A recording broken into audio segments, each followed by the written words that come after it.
Hello welcome back to ನೇತ್ರಲಾಕ್ಸ್ ಕನ್ನಡ. ಇವತ್ತಿನ ವಿಡಿಯೋದಲ್ಲಿ ತುಳಸಿ ವಿವಾಹವನ್ನು ಮಾಡುವುದು ಹೇಗೆ, ತುಳಸಿ ವಿವಾಹವನ್ನು ಮಾಡುವಾಗ ಯಾವ ಥರ ರಂಗೋಲಿಯನ್ನು ಹಾಕಬೇಕು, ಯಾವ ಥರ ಹೂವನ್ನು ಅರ್ಪಿಸಬೇಕು, ಯಾವ ನೈವೇದ್ಯಕ್ಕೆ ಇಟ್ಟು ಪೂಜೆ ಮಾಡಬೇಕು, ಯಾವ ಮಂತ್ರವನ್ನು ಪಠನೆ ಮಾಡಬೇಕು, ಯಾವ ರೀತಿ ದೀಪಾರಾಧನೆ ಮಾಡಬೇಕು ಅಂತ ಇವತ್ತಿನ ವಿಡಿಯೋದಲ್ಲಿ ತಿಳಿಸ್ಕೊಡ್ತೀನಿ. ಜೊತೆಗೆ ಯಾವ ಟೈಮ್ನಲ್ಲಿ ತುಳಸಿ ವಿವಾಹವನ್ನು ಮಾಡಿದರೆ ಶ್ರೇಷ್ಠ ಅಂತಲೂ ಕೂಡ ತಿಳಿಸ್ಕೊಡ್ತೀನಿ.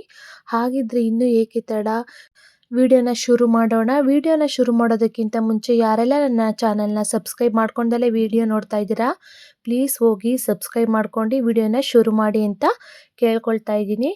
ಪ್ರತಿ ವರ್ಷ ತುಳಸಿ ವಿವಾಹವನ್ನು ಕಾರ್ತಿಕ ಮಾಸದ ಶುಕ್ಲ ಪಕ್ಷ ದ್ವಾದಶಿಯ ದಿವಸ ಅಂದರೆ ಉತ್ಥಾನ ದ್ವಾದಶಿಯ ದಿವಸ ಆಚರಣೆ ಮಾಡಲಾಗುತ್ತೆ.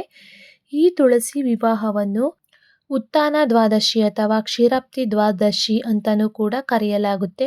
ಇವತ್ತಿನ ದಿವಸ ತುಳಸಿಯ ಜೊತೆ ವಿಷ್ಣುವಿನ ವಿವಾಹವನ್ನು ಜರುಗಿಸಲಾಗುತ್ತೆ.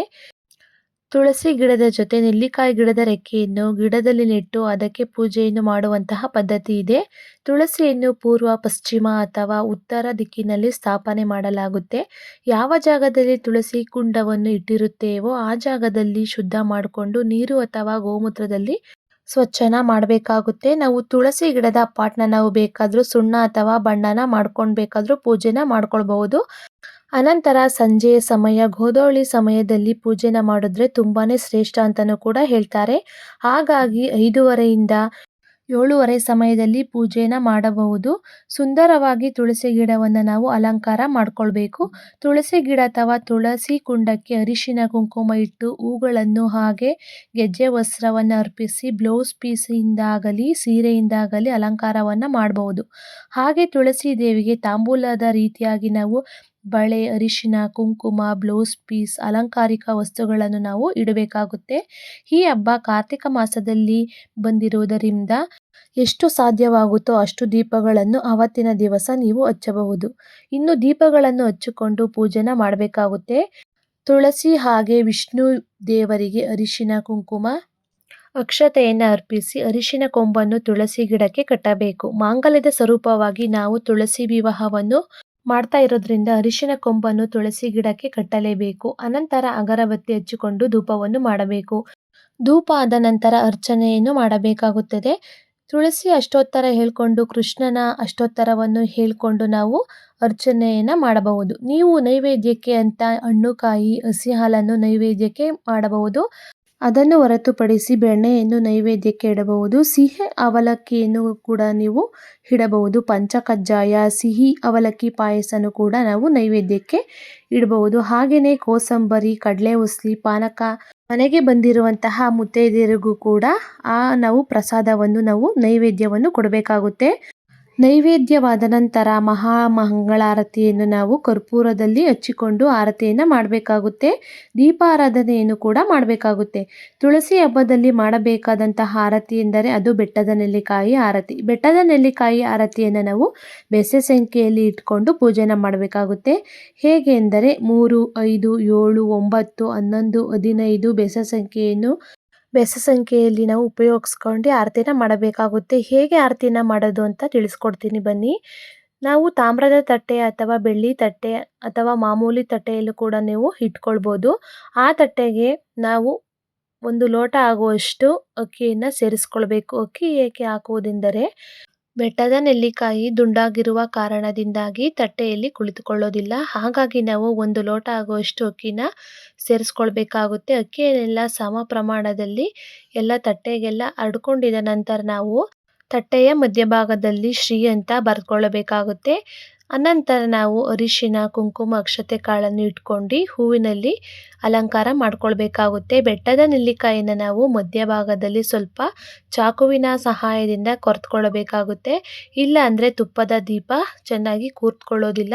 ಹಾಗಾಗಿ ನಾವು ಮಧ್ಯಭಾಗದಲ್ಲಿ ನಾವು ರೌಂಡ್ ಶೇಪ್ನಲ್ಲಿ ಬೆಟ್ಟದ ನೆಲ್ಲಿಕಾಯಿಯನ್ನು ಚಾಕುವಿನ ಸಹಾಯದಿಂದ ಕೊರೆದುಕೊಳ್ಳಬೇಕಾಗುತ್ತೆ. ಅನಂತರ ನಾವು ತುಪ್ಪದ ಬತ್ತಿಯನ್ನು ನೆನೆಸ್ಕೊಂಡಿರ್ತೀವಲ್ಲ ಚೆನ್ನಾಗಿ ಇಟ್ಕೊಳ್ಬೇಕಾಗುತ್ತೆ. ಹಾಗೆಯೇ ಬೆಟ್ಟದ ನೆಲ್ಲಿಕಾಯಿಯ ಸುತ್ತ ನಾವು ಅರಿಶಿನ ಕುಂಕುಮನ ಇಟ್ಕೊಂಡು ರೆಡಿ ಮಾಡ್ಕೊಳ್ಬೇಕಾಗುತ್ತೆ. ಅನಂತರ ನಾವು ಪೂಜೆಯನ್ನು ಮಾಡಾದ್ಮೇಲೆ ಬೆಟ್ಟದ ನೆಲ್ಲಿಕಾಯಿನ ನಾವು ಯಾರು ತುಳಿಯಬಾರದಂತಹ ಜಾಗಕ್ಕೆ ಹಾಕಿಕೊಳ್ಳಬೇಕು. ಹಾಗೆಯೇ ಇಲ್ಲ ಅಂದರೆ ನೀವು ಸಾಂಬಾರ್ಗೂ ಕೂಡ ನಾವು ಬಳಸ್ಕೊಳ್ಬೋದು. ಹಾಗೆಯೇ ನಾವು ಬೆಳಗಿನ ಜಾವದ ಹೆಲ್ತಿ ಡ್ರಿಂಕ್ಸ್ಗೂ ಕೂಡ ನಾವು ಬಳಸ್ಕೊಳ್ಬೋದು. ಇದರಿಂದ ನಾವು ತಂಬುಳಿ ಚಟ್ನಿ ಲೇಹ ಕೂಡ ಮಾಡ್ಕೊಳ್ಬೋದು. ನೀವು ತುಳಸಿ ಗಿಡದ ಸುತ್ತ ಬೇಕಾದರೂ 365 ದೀಪಗಳ ಬತ್ತಿಯನ್ನು ಕೂಡ ಇಟ್ಕೊಳ್ಬೋದು.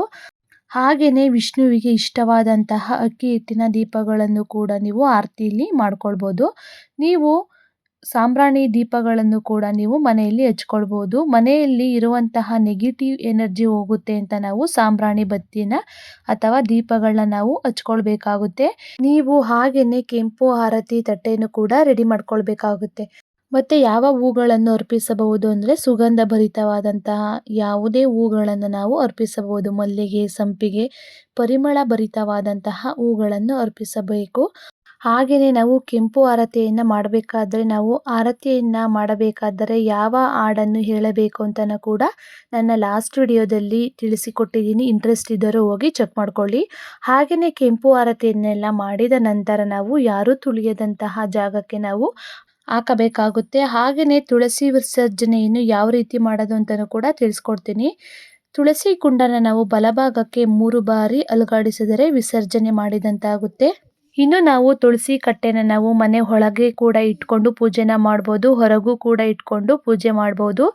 ಇನ್ನು ಕೆಲವರು ವಿಜೃಂಭಣೆಯಿಂದನೂ ಕೂಡ ಮಾಡ್ತಾರೆ. ಚಪ್ರನೆಲ್ಲ ಹಾಕೊಂಡು ವಿಜೃಂಭಣೆಯಿಂದ ಮಾಡಲಾಗುತ್ತದೆ. ಇನ್ನು ಕೆಲವರು ಕೇಳ್ತಾರೆ ತುಳಸಿ ದೇವಿಗೆ ಕಟ್ಟಿರುವಂತಹ ಮಾಂಗಲ್ಯವನ್ನು ಏನು ಮಾಡೋದು ಅಂತ. ಮಾಂಗಲ್ಯವನ್ನು ಸ್ವಲ್ಪ ದಿನದ ಹಾಗೆ ಇಡೋದಕ್ಕೆ ಬಿಡಬೇಕು ನೀವು.